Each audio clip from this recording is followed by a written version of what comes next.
So the first chapter is electrostatics. So ಈ single chapter ನ focus ಮಾಡೋದ್ರಿಂದ ನೀವು ಆಲ್ಮೋಸ್ಟ್ 6 to 8 ಎಲೆಕ್ಟ್ರಿಸಿಟಿ ಬರುತ್ತೆ. ಸೊ ಈ ಸಿಂಗಲ್ ಚಾಪ್ಟರ್ ನ ಫೋಕಸ್ ಮಾಡೋದ್ರಿಂದ ನೀವು ಆಲ್ಮೋಸ್ಟ್ 5 to 6 ಮಾರ್ಕ್ಸ್ ನ ನೀವು ಇನಿಷಿಯಲ್ ಎನರ್ಜಿ ಬಗ್ಗೆ ಕೇಳೋದಾಗಿರ್ಬೋದು. ಸೊ ಈ ಎಲ್ಲಾ ಕಾನ್ಸೆಪ್ಟ್ಸ್ ಈ ಚಾಪ್ಟರ್ ಅಲ್ಲಿ ತುಂಬಾನೇ ಇಂಪಾರ್ಟೆಂಟ್. ಬೇರೆ ಚಾಪ್ಟರ್ಸ್ ಗೆ ಕಂಪೇರ್ ಮಾಡಿದ್ರೆ ಈಸಿ ಸ್ಕೋರಿಂಗ್ ಹಾಗೆ ಥಿಯರಿ ಬೇಸ್ಡ್ ಇರೋದ್ರಿಂದ ಈಸಿಲಿ ಈ ಚಾಪ್ಟರ್ ಅಲ್ಲಿ 5 to 6 ಮಾರ್ಕ್ಸ್ ನ ಸ್ಕೋರ್ ಮಾಡ್ಬೋದು. ಹೆಲೋ ಮಕ್ಕಳ, ವೇದಾಂತು ಕರ್ನಾಟಕ ಚಾನೆಲ್ಗೆ ಸ್ವಾಗತ. ನಾನು ನಿಮ್ಮ ಫಿಸಿಕ್ಸ್ ಮೆಂಟರ್ ಅಂಕಿತಾ. ಸೊ ಮಕ್ಕಳ, ಈ ವಿಡಿಯೋದಲ್ಲಿ KCET-ಗೆ ಬರುವಂತಹ top most important physics chapters ಬಗ್ಗೆ ಡಿಸ್ಕಸ್ ಮಾಡೋಣ. ಸೊ ಇಲ್ಲಿ ನಾನು ಡಿಸ್ಕಸ್ ಮಾಡ್ತಿರುವಂತಹ ಚಾಪ್ಟರ್ಸ್ಗೆ ಹೈ ವೇಟೇಜ್ ಇದೆ. ಹಾಗಾಗಿ ಈ ಚಾಪ್ಟರ್ ನ ಫೋಕಸ್ ಮಾಡೋದ್ರಿಂದ ನೀವು ಮ್ಯಾಕ್ಸಿಮಮ್ ಮಾರ್ಕ್ಸ್ ನ ಸ್ಕೋರ್ ಮಾಡಬಹುದು.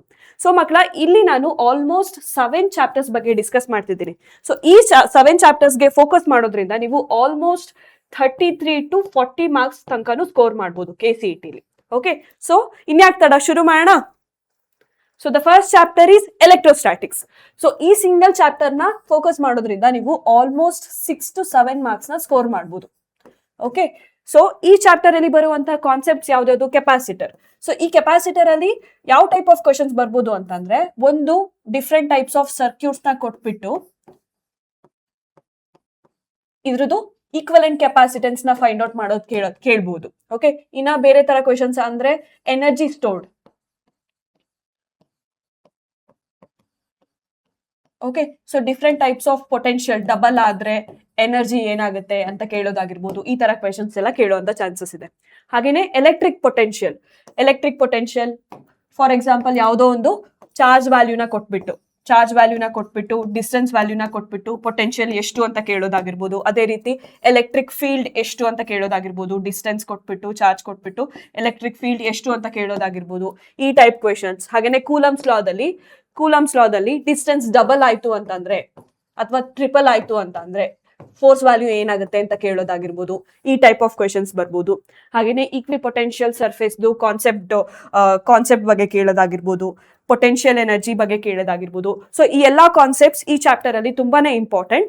ಓಕೆ, ಸೊ ಈ ಚಾಪ್ಟರ್ ಅಲ್ಲಿ ಫೋಕಸ್ ಮಾಡೋದ್ರಿಂದ ನಿಮ್ಗೆ ಆಲ್ಮೋಸ್ಟ್ 6 to 7 ಮಾರ್ಕ್ಸ್ ಗೇನ್ ಮಾಡ್ಬೋದು. ಓಕೆನಾ ಮಕ್ಕಳ? So next chapter is current electricity. So ಈ ಕರೆಂಟ್ ಎಲೆಕ್ಟ್ರಿಸಿಟಿಲಿ ಆಲ್ಮೋಸ್ಟ್ 5 to 6 ಮಾರ್ಕ್ಸ್ ನ ಸ್ಕೋರ್ ಮಾಡ್ಬೋದು ನೀವು. ಓಕೆ, ಸೊ ಹಾಗಿದ್ರೆ ಇದರಲ್ಲಿ ಬರುವಂತ ಇಂಪಾರ್ಟೆಂಟ್ ಕಾನ್ಸೆಪ್ಟ್ಸ್ ಯಾವುದು? ಹೋಮ್ಸ್ ಲಾದಲ್ಲಿ ಯಾವುದೋ 2 ವೇರಿಯೇಬಲ್ಸ್ ನ ಕೊಟ್ಬಿಟ್ಟು ವೋಲ್ಟೇಜ್ ಕರೆಂಟ್ ನ ಕೊಟ್ಬಿಟ್ಟು ರೆಸಿಸ್ಟೆನ್ಸ್ ನ ಕೇಳೋದಾಗಿರ್ಬೋದು, ಅಥವಾ ವೋಲ್ಟೇಜ್ ರೆಸಿಸ್ಟೆನ್ಸ್ ನ ಕೊಟ್ಬಿಟ್ಟು ಕರೆಂಟ್ ನ ಕೇಳೋದಾಗಿರ್ಬೋದು. ಈ ಟೈಪ್ ಆಫ್ ಕ್ವಶನ್ಸ್ ಬರ್ಬೋದು. ಹಾಗೇನೆ series parallel. So different types of circuits ನ ಕೊಟ್ಬಿಟ್ಟು ಅದ್ರ ಈಕ್ವಲೆಂಟ್ ರೆಸಿಸ್ಟೆನ್ಸ್ ಏನು ಅಂತ ಕೇಳೋದಾಗಿರ್ಬೋದು. ಆ ಟೈಪ್ ಕ್ವೆಶನ್ಸ್ ಬರ್ಬೋದು. ಹಾಗೆ ರೆಸಿಸ್ಟಿವಿಟಿ ಕಂಡೀಷನ್, ಸೊ ಯಾವ್ದ್ರ ಮೇಲೆ ಡಿಪೆಂಡ್ ಆಗಿದೆ ಅಂತ ಕ್ವೆಶನ್ಸ್ ಕೇಳೋದಾಗಿರ್ಬೋದು. ಓಕೆ, ಸೊ ಇನ್ನ ಪವರ್ ಬಗ್ಗೆ, ಎಲೆಕ್ಟ್ರಿಕ್ ಪವರ್.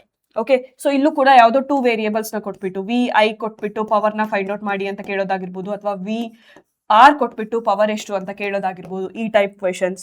ಓಕೆ, ಇನ್ನ ಕಿರ್ಚಾಫ್ ಲಾ ಅಲ್ಲಿ ಡಿಫ್ರೆಂಟ್ ನೋಡ್ಸ್ ಅಲ್ಲಿ ಎಷ್ಟು ಕರೆಂಟ್ ಇದೆ ಅಂತ ಕೇಳೋದಾಗಿರ್ಬೋದು. ಹಾಗೇನೆ ಡಿಫ್ರೆಂಟ್ ಮೆಶ್ ಅಲ್ಲಿ ಎಷ್ಟು ವೋಲ್ಟೇಜ್ ಇದೆ ಅಂತ ಕೇಳೋದಾಗಿರ್ಬೋದು. ಹಾಗೆ ವೀಟ್ಸ್ಟೋನ್ ಬ್ರಿಡ್ಜ್ ಅಲ್ಲಿ ಅನ್ನೋನ್ ರೆಸಿಸ್ಟೆನ್ಸ್ ನ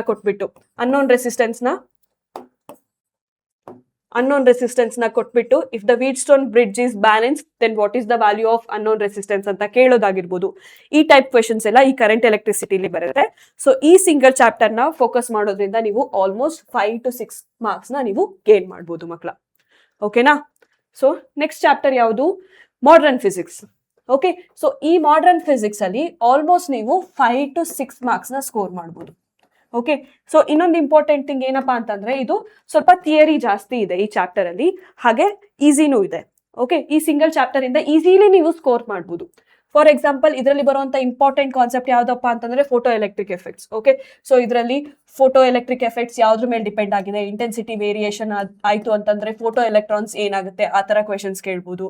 ಇನ್ನ ಐನ್ಸ್ಟೈನ್ ಈಕ್ವೇಶನ್ ಅಲ್ಲಿ ಥ್ರೆಶೋಲ್ಡ್ ಫ್ರೀಕ್ವೆನ್ಸಿ ಹಾಗೆ ಥ್ರೆಶೋಲ್ಡ್ ವೇವ್ ಲೆಂತ್ ಬಗ್ಗೆ ಕೇಳೋದಾಗಿರ್ಬೋದು. ಇನ್ನ ಬೋರ್ಸ್ ಮಾಡೆಲ್ ಅಲ್ಲಿ nth ರೇಡಿಯಸ್ ಎಷ್ಟಿದೆ ಅಂತ ಕೇಳೋದಾಗಿರ್ಬೋದು. ಡಿ ಬ್ರಾಗ್ಲೆ ವೇವ್ ಲೆಂತ್ ಲ್ಯಾಂಬ್ಡಾನ ಫೈಂಡ್ ಔಟ್ ಮಾಡಿ ಆ ತರ ಕ್ವೆಶನ್ಸ್ ಕೇಳ್ಬೋದು. ಇನ್ನ very important radioactivity half life.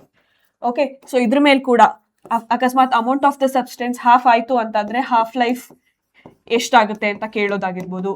ತುಂಬಾ ಇಂಪಾರ್ಟೆಂಟ್ ಈ radio activity chapter. Okay, radio activity concept ತುಂಬಾನೇ ಇಂಪಾರ್ಟೆಂಟ್. ಅದ್ರ ಮೇಲೆ ಕ್ವೆಶನ್ಸ್ ಕೇಳೋದಾಗಿರ್ಬೋದು. ಇನ್ನ ಮಾಸ್ ಡಿಫೆಕ್ಟ್, ಮಾಸ್ ಡಿಫೆಕ್ಟ್ ಯಾವುದೋ ಒಂದು ರಿಯಾಕ್ಷನ್ ನ ಕೊಟ್ಬಿಟ್ಟು ಇದ್ರ ಮಾಸ್ ಡಿಫೆಕ್ಟ್ ಎಷ್ಟು, ಹಾಗೇನೆ ಎಷ್ಟು ಎನರ್ಜಿ ಪ್ರೊಡ್ಯೂಸ್ ಆಯ್ತು ಅಂತ ಆ ತರ ಕ್ವೆಶನ್ಸ್ ಕೇಳೋದಾಗಿರ್ಬೋದು. ಈ ತರದೆಲ್ಲ ಕ್ವೆಶನ್ಸ್ ಬರುತ್ತೆ KCET. ಓಕೆ, ಸೊ ಈ ಮಾಡರ್ನ್ ಫಿಸಿಕ್ಸ್ ಬೇರೆ ಚಾಪ್ಟರ್ಸ್ ಗೆ ಕಂಪೇರ್ ಮಾಡಿದ್ರೆ ಈಸಿ ಸ್ಕೋರಿಂಗ್ ಹಾಗೇನೆ ಥಿಯರಿ ಬೇಸ್ಡ್ ಇರೋದ್ರಿಂದ ಈಸಿಲಿ ಈ ಚಾಪ್ಟರ್ ಅಲ್ಲಿ 5 to 6 ಮಾರ್ಕ್ಸ್ ನ ಸ್ಕೋರ್ ಮಾಡಬಹುದು. ಓಕೆನಾ ಮಕ್ಕಳ? ಎಸ್, ನೆಕ್ಸ್ಟ್ ಚಾಪ್ಟರ್ ಯಾವುದು? Semi conductor. ಓಕೆ, ಸೊ ಈ ಸೆಮಿ ಕಂಡಕ್ಟರ್ ಅಲ್ಲಿ ಆಲ್ಮೋಸ್ಟ್ ನೀವು 3 to 4 ಮಾರ್ಕ್ಸ್ ನ ಸ್ಕೋರ್ ಮಾಡಬಹುದು. ಓಕೆ, ಸೊ ಇದರಲ್ಲಿ ಯಾವೆಲ್ಲ ಕಾನ್ಸೆಪ್ಟ್ಸ್ ಇಂಪಾರ್ಟೆಂಟ್ ಅಂತ ಅಂದ್ರೆ ಪಿ ಟೈಪ್ ಎನ್ ಟೈಪ್ ಆಗಿರ್ಬೋದು.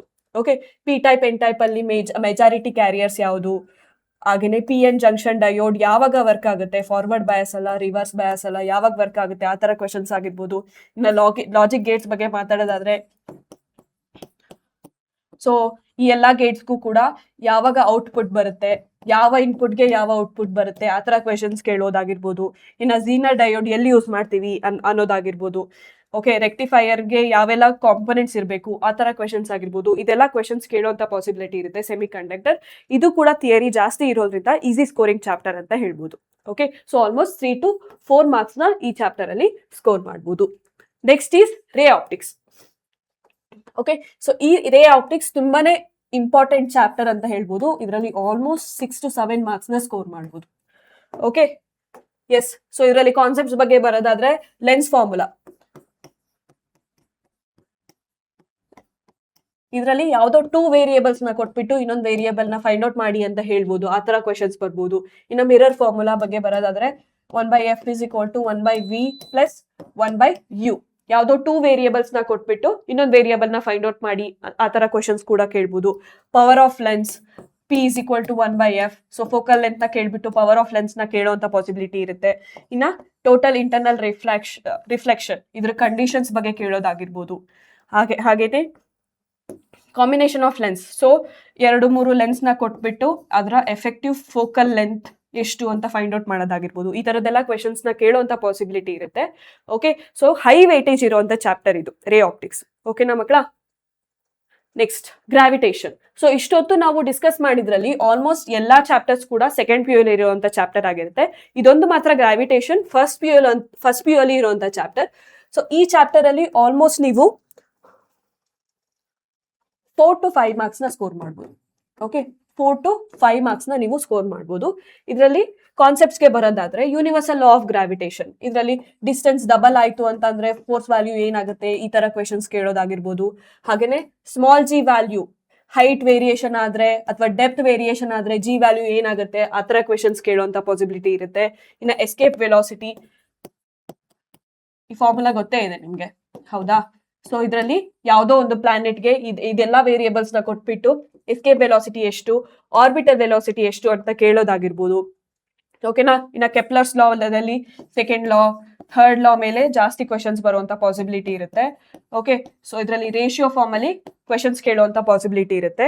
ಹಾಗಾಗಿ this is also one of the high weightage ಇರುವಂತ ಚಾಪ್ಟರ್ ಅಂತ ಹೇಳ್ಬೋದು ಮಕ್ಕಳು. ಓಕೆ, ಆಲ್ಮೋಸ್ಟ್ 4 to 5 ಮಾರ್ಕ್ಸ್ ನ ನೀವು ಇಲ್ಲಿ ಸ್ಕೋರ್ ಮಾಡಬಹುದು. Okay, next is thermodynamics.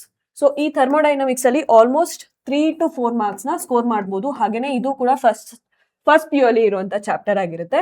Okay, so ಇದರಲ್ಲಿ ಕಾನ್ಸೆಪ್ಟ್ಸ್ ಗೆ ಬರೋದಾದ್ರೆ ಫಸ್ಟ್ ಲಾ ಆಫ್ ಥರ್ಮೋಡೈನಮಿಕ್ಸ್ ಅಲ್ಲಿ ಕ್ವೆಶನ್ಸ್ ಕೇಳುವಂತ ಪಾಸಿಬಿಲಿಟಿ ಇರುತ್ತೆ. ಹಾಗೇನೆ ಐಸೋಥರ್ಮಲ್ ಪ್ರೋಸೆಸ್ ಅಲ್ಲಿ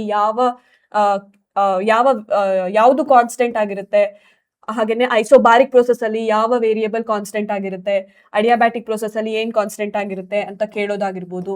ಓಕೆ, ಇನ್ನ ಕಾರ್ನಾಟ್ ಇಂಜಿನ್ ಹಾಗೆ ಅದ್ರ ಎಫಿಷಿಯನ್ಸಿ ಈಟಾನ ಫೈಂಡ್ ಔಟ್ ಮಾಡೋದಾಗಿರ್ಬೋದು. ಹಾಗೇನೆ ಡಿಫ್ರೆಂಟ್ ಪ್ರೋಸೆಸ್ ಅಲ್ಲಿ ವರ್ಕ್ ಡನ್ ಎಷ್ಟಿರುತ್ತೆ, ಅದ್ರ ಯಾವ್ದ್ರ ಮೇಲೆ ಡಿಪೆಂಡ್ ಆಗಿರುತ್ತೆ ಅನ್ನೋದು ಕೇಳ್ಬೋದು. ಇನ್ನ PV ಡಯಾಗ್ರಾಮ್ಸ್ ತುಂಬಾನೇ ಇಂಪಾರ್ಟೆಂಟ್.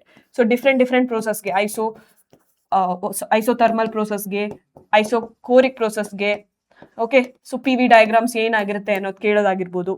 ಸೊ ಎಸ್, ಸೊ ಈ ತರ ಇದೆಲ್ಲ ಕಾನ್ಸೆಪ್ಟ್ಸ್ ಕೂಡ ಇಂಪಾರ್ಟೆಂಟ್ ಆಗಿರುತ್ತೆ. ಸೊ ಈ ಸಿಂಗಲ್ ಚಾಪ್ಟರ್ ಇಂದ ನೀವು ಆಲ್ಮೋಸ್ಟ್ 3 to 4 ಮಾರ್ಕ್ಸ್ ನ ನೀವು ಸ್ಕೋರ್ ಮಾಡಬಹುದು. ಓಕೆ, ಐ ಹೋಪ್ KCET ಅಲ್ಲಿ ಫಿಸಿಕ್ಸ್ ಅಲ್ಲಿ ಯಾವ ಚಾಪ್ಟರ್ಸ್ ಮೇಲೆ ನಿಮ್ಗೆ ಜಾಸ್ತಿ ಫೋಕಸ್ ಮಾಡಬೇಕು ಅಂತ ಅರ್ಥ ಆಗಿದೆ ಅಂತ ಅನ್ಕೊಂಡಿದ್ದೀನಿ.